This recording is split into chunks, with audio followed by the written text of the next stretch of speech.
Remember the good old days where life seemed such a breeze and all we had to worry about was what time the dinner bell rang or what we were doing later with our friends? Well, how life has changed over the last 30 years. And of course, we decided to make it easier by deciding to be self-employed as a fencing contractor or start our own business. What were we ever thinking? Time moves so fast. Sometimes you gotta work on the ground floor and get amongst the mud with the lads, and other times you have to put on your best shirt and charm it out with the board. Whichever way you choose to do it, there's a hard way and an easier way. Knowledge is power. Knowledge from someone who has already built several fencing businesses and has made all the mistakes and successes you could possibly think of. Could be the only edge you need to get you where you want to go. Be it a sole trader earning six figures or a company structure earning millions. You're listening to the man who has done both from the trenches up and is so passionate about the fencing industry and where it's headed. Now, here's your host, the man who's not afraid to get his hands dirty, Simon Davis, with It's a Fencer's Life, Lessons from the Trenches. Yeah, one of the other things I just wanted to talk to you about with these benchmarks and why it's important is it gives you a clear and measurable standard to compare your business and your performance against others. So whether it's in business, finance, operations, or productivity. And basically why it matters is, one, it identifies your strengths and weaknesses.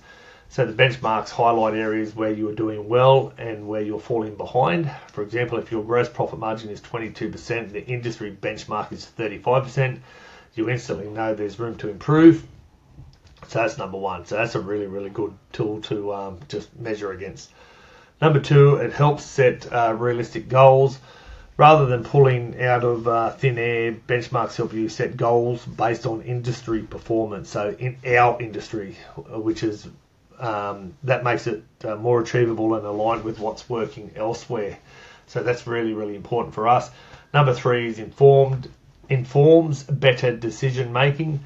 With benchmarks, you can stop guessing whether it's labor cost, material usage, or job profitability.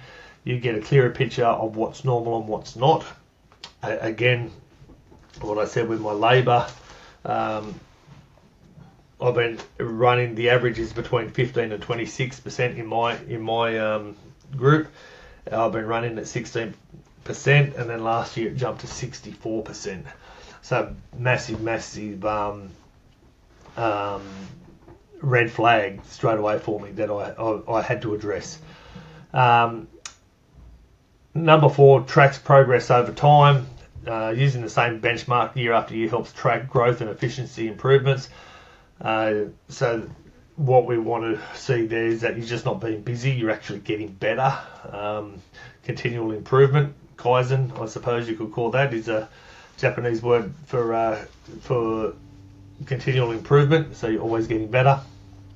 And number five is it backs you up with facts. So if you're applying for finance, hiring staff, or even explaining your pricing to a client, benchmarks show that you're not just making it up and living off the cuff. So you're working to a tested and proven standard.